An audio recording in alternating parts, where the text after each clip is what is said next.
Hey guys, I said I wasn't going to do this, but I went and did it again. After having that one PTZ camera, I actually enjoyed it quite a bit until it got water damage. I decided to pick up another one.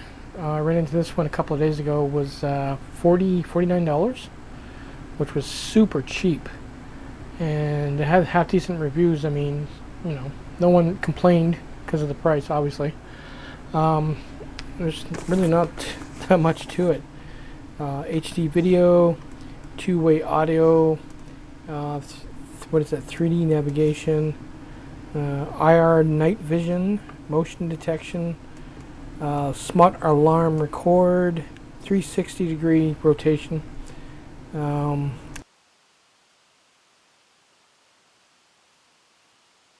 We got here mobile remote control, supports PC software and TF card and cloud storage. Pretty small box. You got your IR code there. Model number of this camera is EC101-X15, P2P panoramic camera.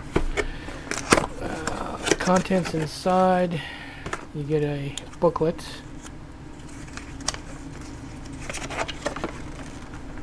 Actually, not a bad booklet considering the price. Everything you need is in there.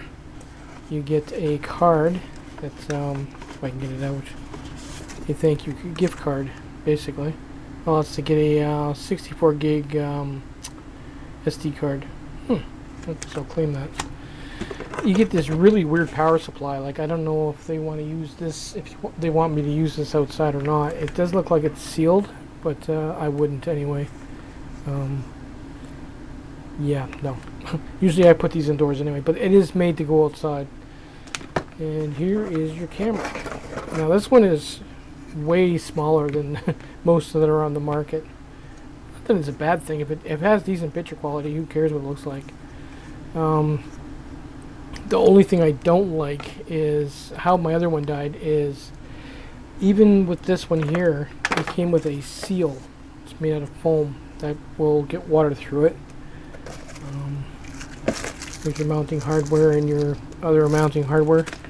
But the issue I have with the other camera is the wind blew the rain in on the side, got in here, down, and pooled in the bottom of the camera, and it shorted it out basically. Other than that, it worked great. And that wasn't this model; it was a bigger one. But I hate when they open that up. So what I'm going to do is I'm probably going to, I have some clear silicone. I'm going to fill the void and just fill all the way around that wire. It doesn't have to be open anyway. So anyway, let's give me a chance to plug this in and I'll see if it works.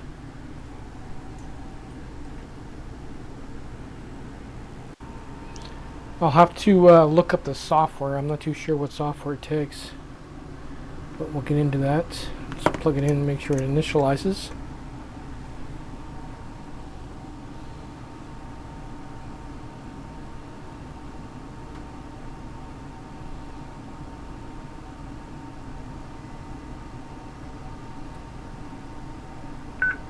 Very smooth.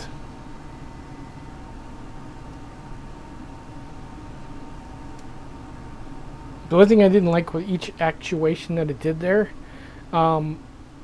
I don't think there's something to help it stop, because as soon as it gets to, as soon as it turns as far as it can turn, it feels like the gears are skipping or slipping. It doesn't have anything to tell it to stop, which is, I don't know how long it's going to last like that, but another, right there is where your SD card goes, and that's a, if I can open that up.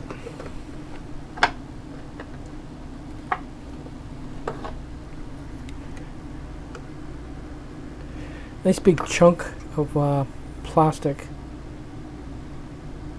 It doesn't really seal that well. It should be interesting to see how this, how waterproof this thing really is. Like, that's, most of the time it's going to be like that anyway, so it's going to be hidden in there.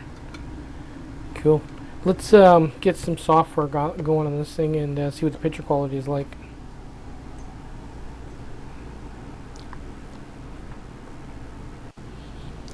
So the software, you will scan the box right there, and it comes up 360i Pro, which I'm installing now.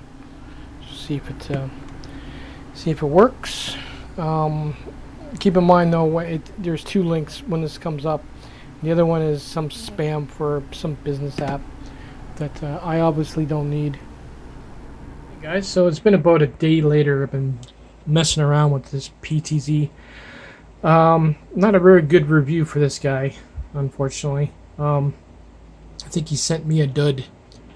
Okay, so right off the bat, this is supposed to be brand new in the box, and do a little bit of research on it. This one is clean. That one is clean. But I don't know if you can see that. Probably not. But there's some marring on there, like it's had a screw through it. So someone actually has had this hung up with one screw. Probably didn't even put the gasket in there. The issue I'm having with it is the Wi-Fi. Now, how this is supposed to work is when you first plug it in, it spins back and forth, checks the...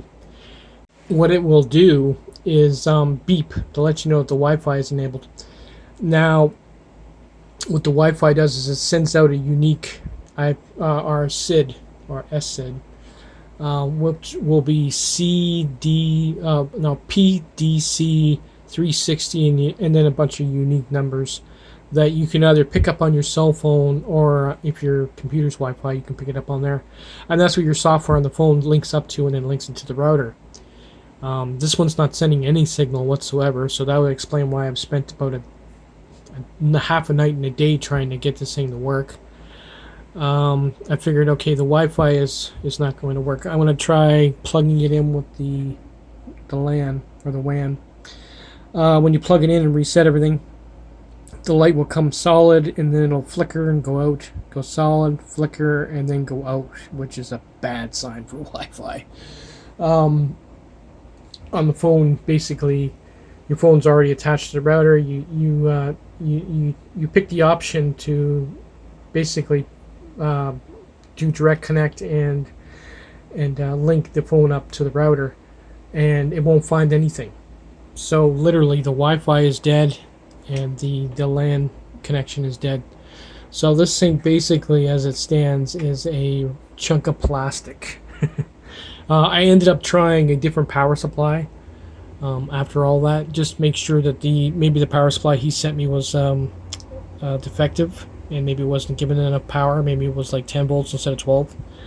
Nothing. And there's nothing wrong with this one. That's about 1.5 amps. That's 2 amps. And it's still same thing. It did the spinning, and the light blinked really slow, which is supposed to let you know that it's ready to go. Still nothing. No unique ID or SID or anything. So that's about as far of the review as I'm going to go.